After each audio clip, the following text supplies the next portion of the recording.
Hi folks, delighted to be playing at this Stonehaven Festival workshop on how to play traditional tunes on the guitar. I'm going to take it from a sort of beginner's phase right through to a sort of intermediate and maybe a little bit advanced. I've got about sort of 45 minutes to do this. Going to try and do it in one take. It's great to be part of this 2020, July 2020, long association with Stonehaven, and it's the folk club and the festival going back decades, and many friends there, just over from Aberdeen, close connections with Aberdeen. What I'm going to do is I'm also going to give my top 10 tips for playing traditional tunes on the guitar. I may do these at the end, or may sort of intersperse them through the 45 minutes or so. I'm going to start with quite an old well-known tune, just to sort of get in the mood, a tune called Far From Home, which either originated in Shetland or Ireland, or the United States, or England, or Scotland. It's one of these tunes that is very sort of almost eclectic in where it comes from. The Bluegrass players play it in the United States. It's also, superb traditional Scottish and Irish tune, Shetland tunes. I'm going to go through it a couple of times, once quite slow, almost using the plectrum and the fingers, and then slightly faster version. Then we'll sort of come back to it later on. So it's in the key of G.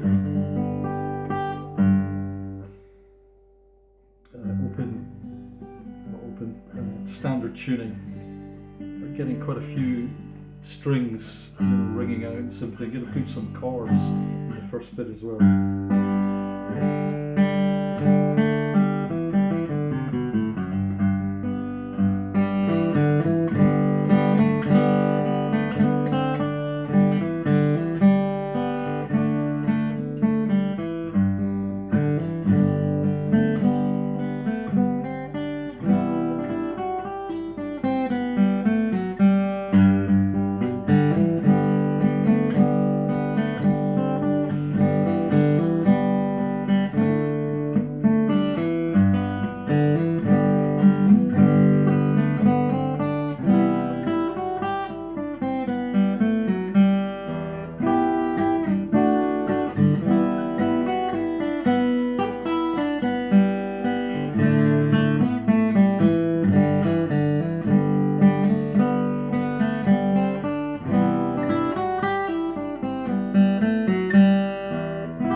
Bluegrass run there at the end, befitting some of the origins of the tune. That would be a sort of standard traditional, let's just say Scottish or Irish reel, obviously played quite slowly to begin with, and then slightly more up to reel tempo at the end. And what I was doing to begin with was playing, obviously it's one of these tunes, not all tunes are like that, but it can actually withstand being played very, very slowly, and what I was doing there is trying to put the chords in sort of G and the C, almost like a bit of an open C major seventh, Ds and E minors in the second part of the tune. And many of the best tunes, whether the jigs or reels, actually you can go into like an E minor if you're in G, or a B minor, which are the relative minors of the tunes in the second part, the B part. Most tunes have sort of two parts, an A and a B. Okay, well, I think that's all maybe a little bit complicated just now. So, I mean, just to give a little bit of background on the playing traditional tunes on the guitar, you know, when fiddle players pick up their instrument, fiddle or flute players or uilleann pipers, you're 99% of the time they're going to be playing, you know, tunes, Scottish or Irish tunes, or jigs and reels. They're not going to be concerned about learning the lyrics of the new Bob Dylan CD, as complicated as they are. Or many other guitarists will be trying to learn the lyrics of the current top 40 or the current top 20, you know, playing in bands and doing that sort of stuff. And in between that multitude of different styles on guitar, slide guitar, electric guitar, jazz chords, fingerstyle guitar, classical guitar, bossa nova, etc. You could go into open tunings, and then many people just play the guitar, you know, for accompanying songs and things like that, or, you know, the accompanying tunes. So the guitar has a multitude of styles. So, you know, don't worry. We can't worry if we can't be an expert at sort of playing, you know, traditional tunes or jigs and reels on it, because the guitar's got so many more distractions sort of to it. So in many ways, anything goes on the guitar which bears a sort of resemblance to a traditional tune, and maybe the ones that I played there just bore a passing resemblance, but just don't worry about that sort of thing. You'll be sort of appreciated, you know, particularly among folk musicians, for taking the time to sort of learn or attempt to learn you know, tunes on the guitar. There's no set parameters on it either. I think you're provided you can hold a sort of basic rhythm, a sort of reel or a jig, you can get away with that. So it doesn't matter if you give maybe a tune a sort of bluesy feel, a jazzy feel, or even a sort of Spanish type feel. So be it. And the guitar's, you know, one of the most versatile instruments, and so exploit it to its full. And you see that with the virtuoso, your classical guitarists, that you can play a sort of Beethoven type concerto on it. So just wanted to get that. Make a couple of points there. I think what I'm going to do now is just sort of almost like go back to the basics. You know, the guitar is tuned in fourths rather than the fiddle or the mandolin tuned in fifths. So the most traditional stuff is written for the fiddle or the mandolin, so it is easier to play and it's harder to play on the guitar. Obviously the guitar originated, you know, it's a modern instrument in terms of playing tunes, and originated more from the bluegrass type style, Bill Monroe inventing bluegrass in the 40s, so a lot of the old tunes were just starting to be sort of flat picked on the guitar, and a lot of these tunes were Irish and Scottish tunes which went over to Appalachia, because Appalachia and the British Isles were one time ago, millennia ago, were actually joined together physically. Yeah, let's go for this. How do you start playing a sort of melody of, say, a traditional tune? Pick a tune that you actually know. I'm going to stick in G here and play, attempt to play Amazing Grace. So it's just, I'm not reading the music, reading it from tab. I don't read very well at all. And it's just sort of picking the notes. And sort of knowing the tune is very important.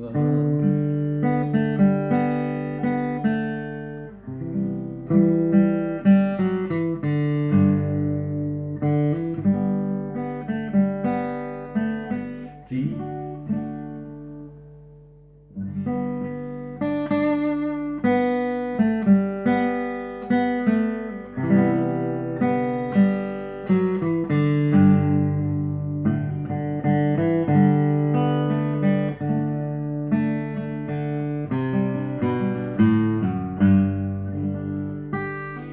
Very simple version, you could do that in D as well. So it's just sort of feeling, I'm getting lots of open strings in as well, sort of maybe putting the chords C and D in there as well. Another tune, you try, say, Loch Lomond. Go to D this time. Knowing the scales is quite important as well. I'll come on to that later.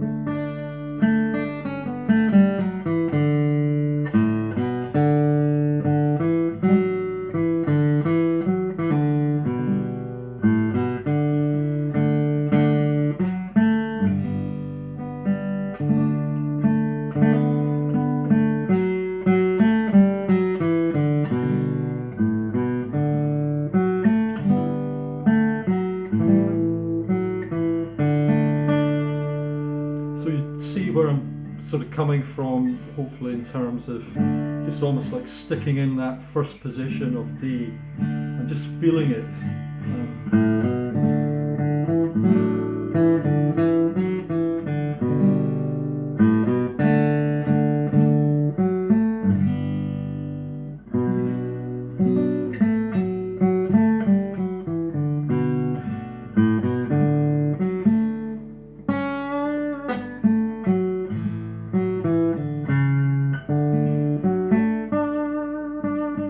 Sort of getting that feel for it. I'm going to go back to sort of G here just for a second and do a tune called Nursery Rhyme, Three Blind Mice, and it's almost got three very quick parts to it, and it's the G.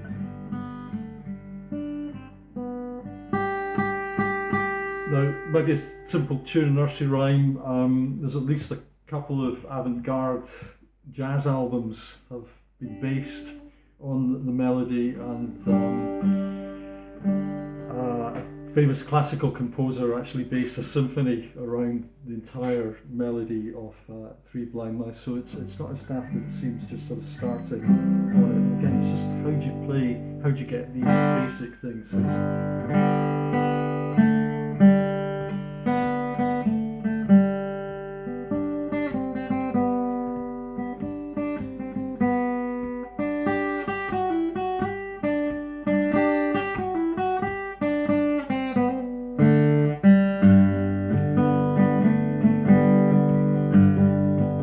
Putting the chords in.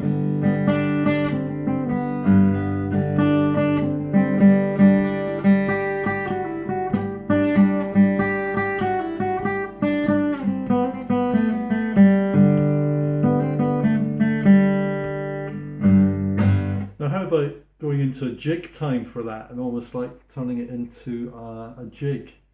Jigs are in sort of 6/8, so 1 2 3 4 5 6, 1 2 3 4 5 6.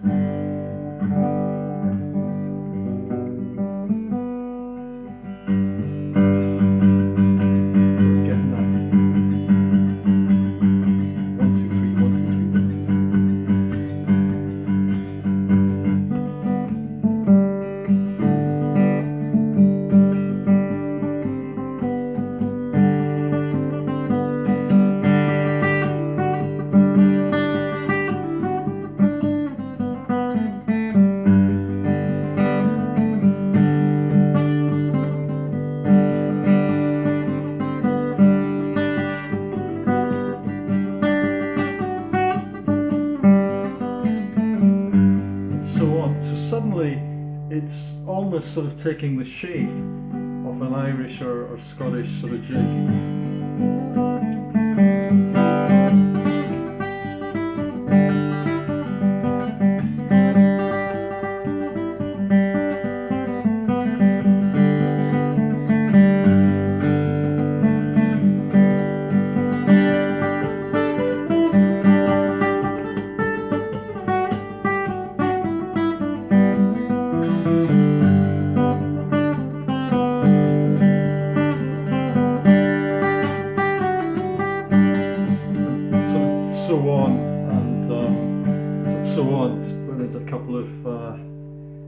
Traditional jigs there. So that's hopefully just sort of almost like coming from a sort of very beginner's stage to actually beginning to play the melodies on these slow tunes like Loch Lomond and Three Blind Mice, and just sort of, as said earlier, just being able to sort of hold the rhythm is quite important in terms of the playing jigs and reels, and we'll look at some slow tunes as well.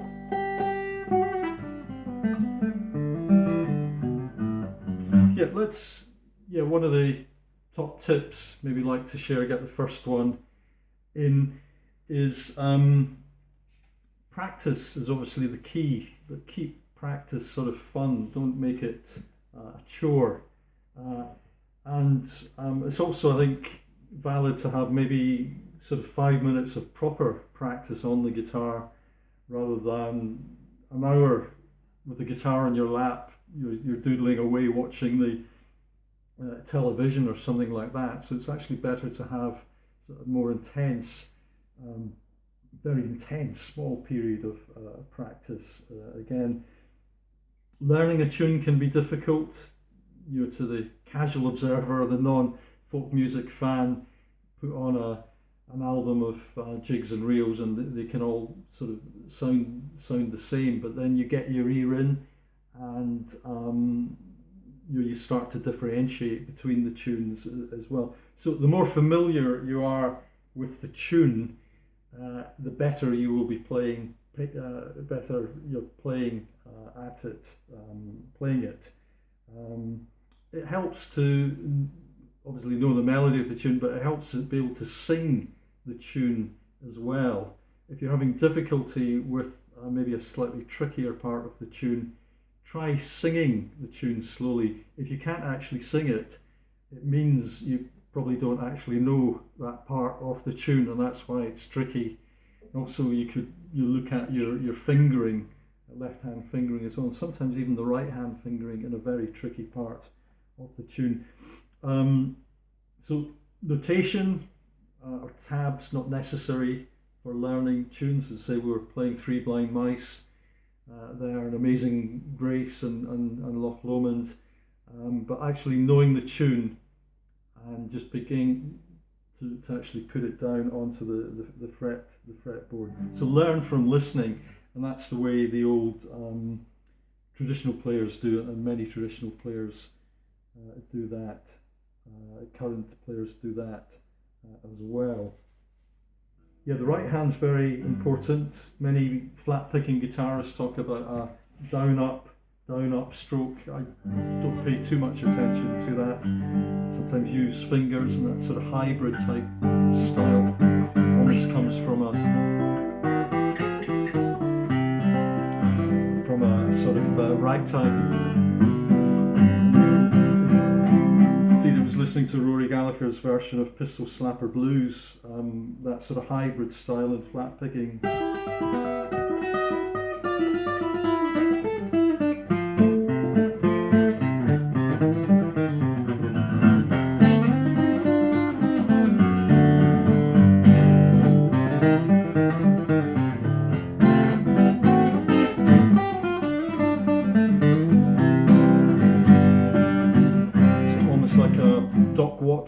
Country blues type thing, where you're doing very fast flat picking, you're within a sort of country blues, you type tune. So just sort of learning from that way. So you're doing, I think, if you don't think about the sort of down up type thing, That's quite good as well.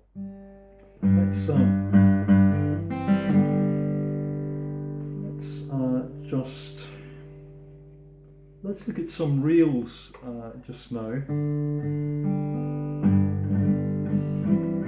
going to try and put the notation and the for these up. Give them to Stonehaven Festival. Try and post them. Most of these are from the Scottish Guitar Tutor book, which came out a few years ago. It's got about 32 traditional tunes within it. There's also a CD with it as well. It's published by Taina Tude, great publishing company up in Skye. It's obviously available online, and some videos from it available online on YouTube as well. Gonna look. The tunes I kick off in the book are The Hut from Staten Island, the Phil Cunningham tune. I do a sort of slow version of it, a slightly more advanced version. Far From Home as well. And maybe let's just look at Far From Home again. That was the one that played right at the very beginning, sort of in G.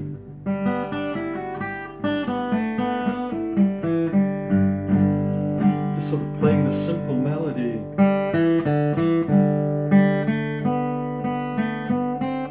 And you'll find that melody is repeated throughout the sort of tune. It finishes off the tune in the A part, and it comes back in the B part, sort of finishing it off again. And you're really sort of using open strings. What I'm going to do is just swap guitars. This is a Loudon F32, fantastic guitar that I got from Pete Murray and Celtic Chords in Stonehaven, certainly one of the best sort of traditional music shops around in the UK. Going to go on to another favourite guitar, an old Martin D35 1966. The reason I'm swapping here is because this has actually got the sort of dots on it, so you might be able to sort of see it, just see the fingering just that little bit easier. Knowing chords is a very knowing the scale is a very, very sort of important part. And in fact, that's one of the top tips that I'm going to give as well. And let's just see where it is in my top tips here. It's actually at number 5, so I'll need to sort of jiggle things around a bit. Practicing scales. No one likes doing this, but it can't be underestimated. It's that sort of key to learning the fretboard.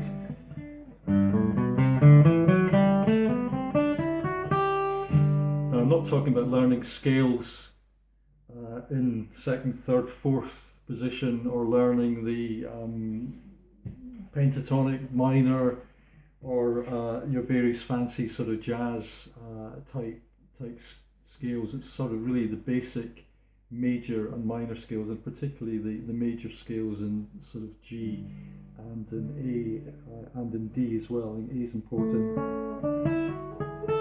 Many tunes, particularly Scottish tunes, are in A. They can be just that little bit trickier to play. So it helps you learn the fretboard. Do it in the 1st position. G. Then up the on.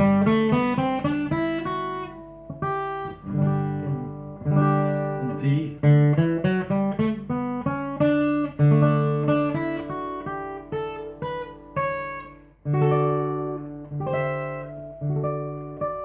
And just sort of learning that fretboard helps. And scales are the basis of many traditional tunes as well. They're the actual basis for the melody of them. Think of a tune, the Silver Spire, the 2nd part.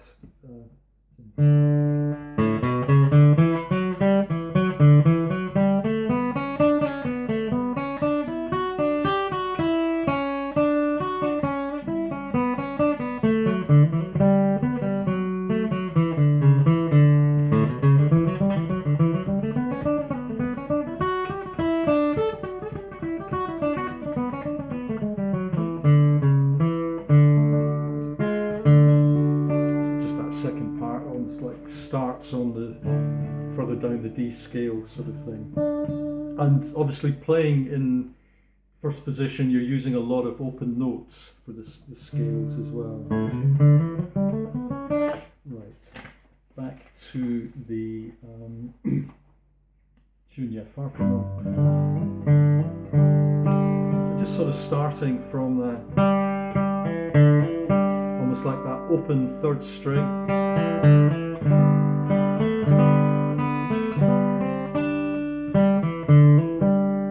Then maybe hitting a D chord.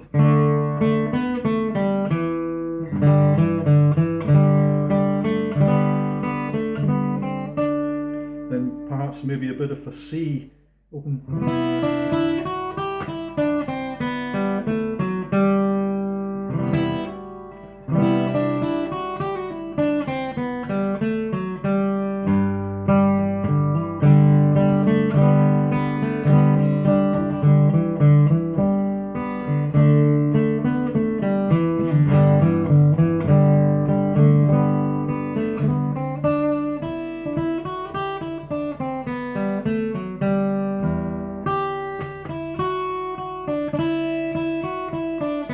Obviously the second part of the tune sort of goes off in a different direction, and I quite like hitting an E minor chord. You can almost like play the chords and playing an E minor there up at the sort of third fret, and it's really a D minor shape, obviously 2 frets further up the fretboard, sort of D minor, E minor, both part of the certainly the E minor part of the G scale. And I'm going from a sort of that E minor to D.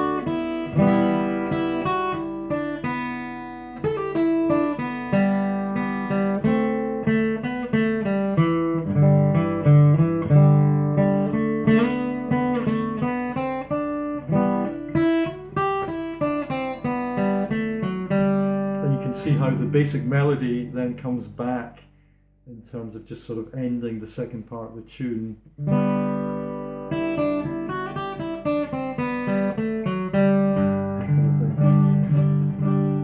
So many tunes in sort of G, and many reels and many jigs as well. Tend to have more of a sort of 4/4 or sort of 2/4 type, timing to them. Another tune from Shetland, which would be a popular sort of reel in G, would be Spootiskerry.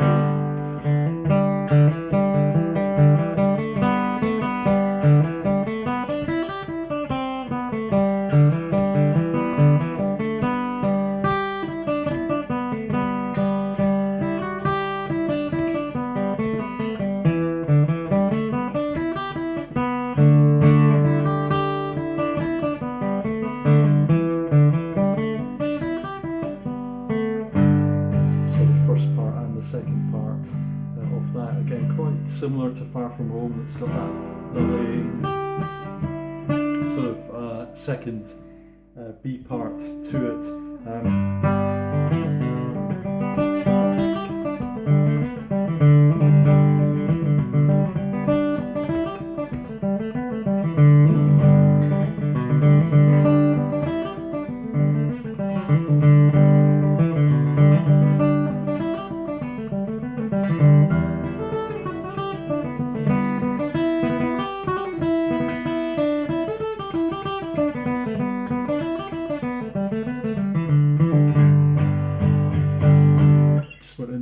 A tune called the Banshee, which is fantastically melodic reel in G, and again it's got that lovely you can harmonise with the E minor chord for the second part of the tune.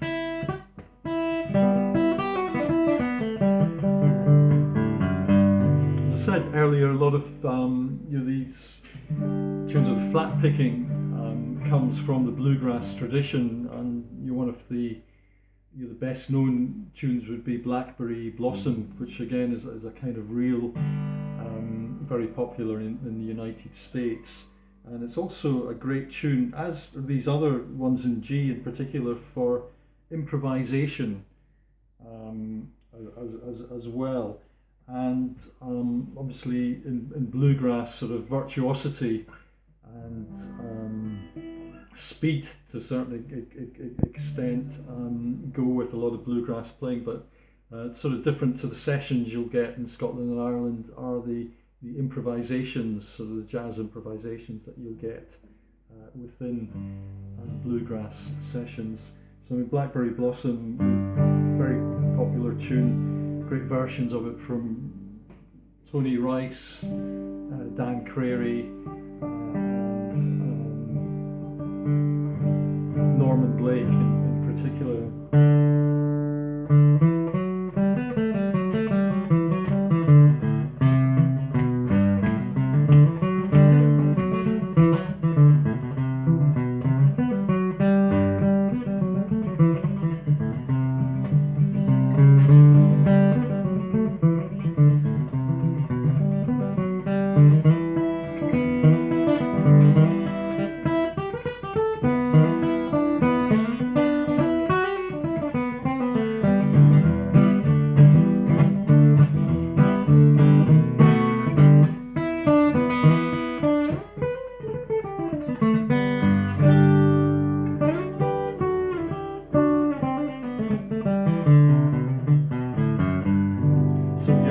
Tune. It's played in Scottish and Irish sessions as well, and a great tune for sort of improvisation as well. But so good to learn all sorts of tunes like that. I think just a little note here about the difference between Scottish and Irish. Been to a lot of sort of workshops. Particularly in Ireland, where an old fiddle player will say, I've played this old Irish reel, might be Jenny's Welcome to Charlie or something like that, and I've played it 1,000 times and never played it the same, once. And that's much more common to the sort of Irish tradition, almost a slight bit of improvisation within the tunes. I think the last time I looked on the session.org, there was 59 different versions of Jenny's Welcome to Charlie. So if you're a guitarist and trying to attempt it, which I did a few weeks ago, it doesn't really matter if you get your little notes here and there, just slightly, not just too accurately. Whereas in Scotland, it's slightly less on that sort of improvisational side of things. A lot of the tunes maybe come from the piping tradition, so there's quite almost like a strict sort of tempo to them. Maybe in Ireland,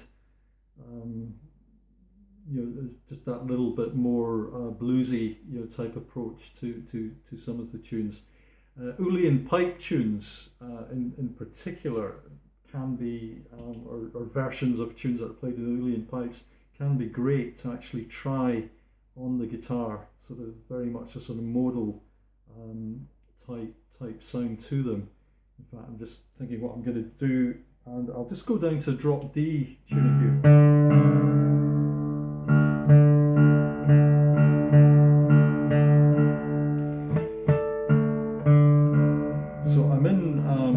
Standard tuning here, but just going down to drop D because it gives that lovely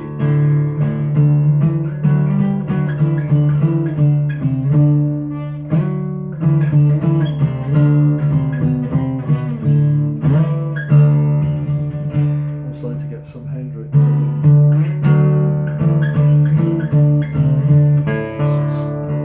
So this would be in D, so Uilleann pipe tune.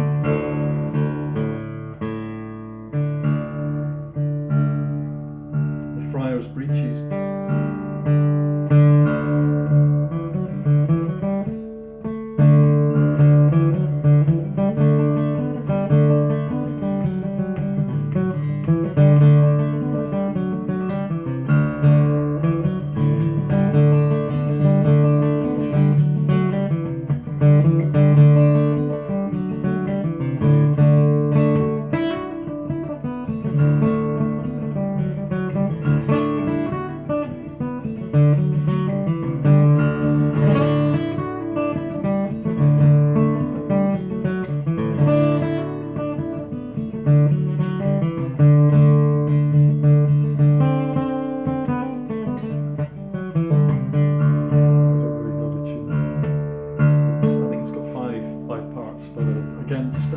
Sort of almost sort of rhythmic, sort of Uilleann pipe type tempo, sort of slow jig there.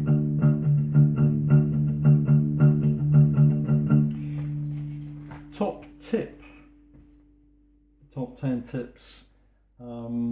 Yeah, number 2, aim to play in standard tuning or standard tuning with a drop D, which gives you that lovely sort of feel.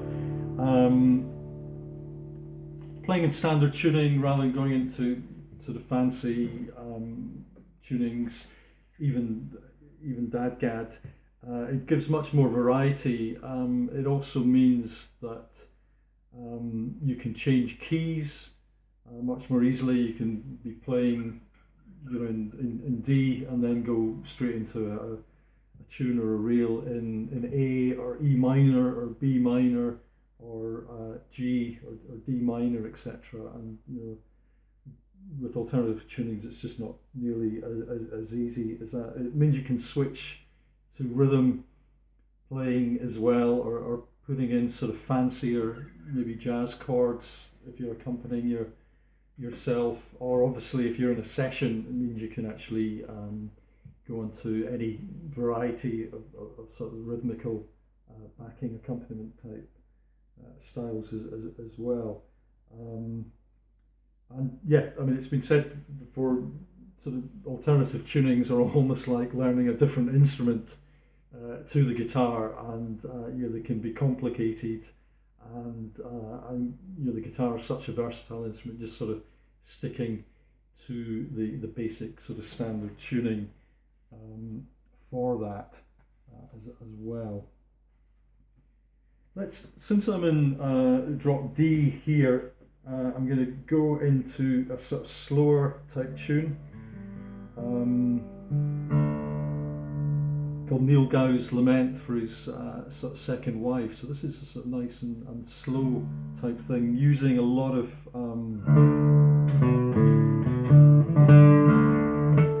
just going to play it in the first position, but down on the sort of lower notes as well. I have seen versions of this on YouTube where I think it was a Spanish guitarist who played a virtuoso sort of version of it, and he was playing it way up the fretboard. He put so much emotion into it that when he hit the last note, he actually started to cry. So that version is available somewhere on YouTube. I'm going to stick to a much sort of simpler version, and you don't need the plectrum for this. You could do it entirely with sort of finger style. Try and just.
Lament. I'm just going to flip this for a second. I'll blame that little mistake there on thing came up saying sort of the battery life is running down. Okay, let's just go back to the top 10 hits, sort of running out of time here just now. So practice is the key, number 1. Number 2, aim to play in standard tuning, which I've just talked about. And number 3, pinpoint accuracy in your rhythm playing can be important. Someone asked Tony Rice how he developed his fantastically quick flat picking style, and he said your pinpoint accuracy in your rhythm playing. So it's just an interesting quote from that fantastic bluegrass guitarist. Break phrases into smaller parts if you're having trouble sort of remembering a tune. Use open strings, you know, they can help quite a lot as well.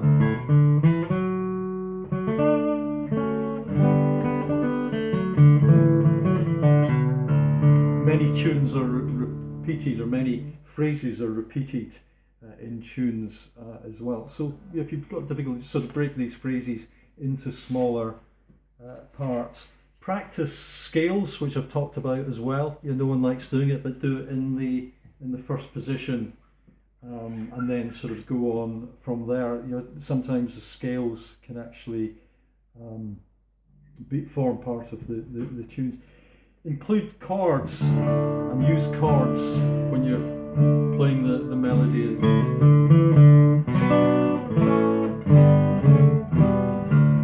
Sort of D here. This is where the guitar has an advantage, perhaps, over mandolin or a fiddle. You can actually get these some beautiful melodies in as well. For very fast reels, perhaps leave them out. Don't be afraid to improvise, just in parts of the tune as well, sort of putting in sort of bluesier notes as well. Arpeggio.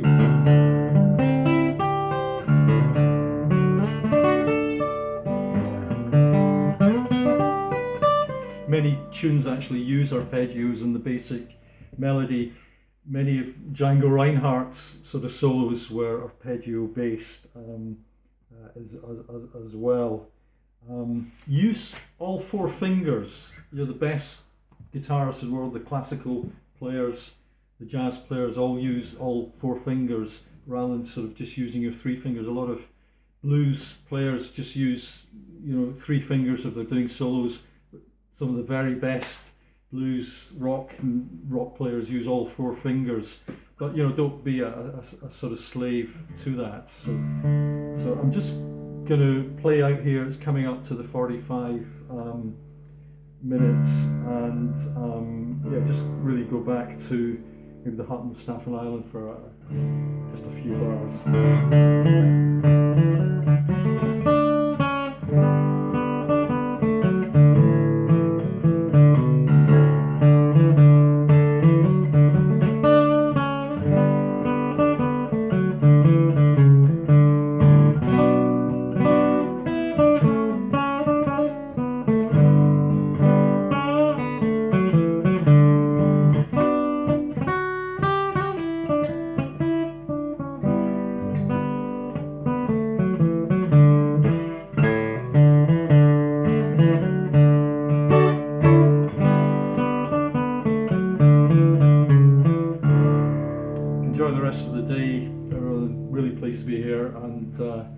Take care, and yeah, look forward to maybe a question and answer period after this. Okay, cheers, bye.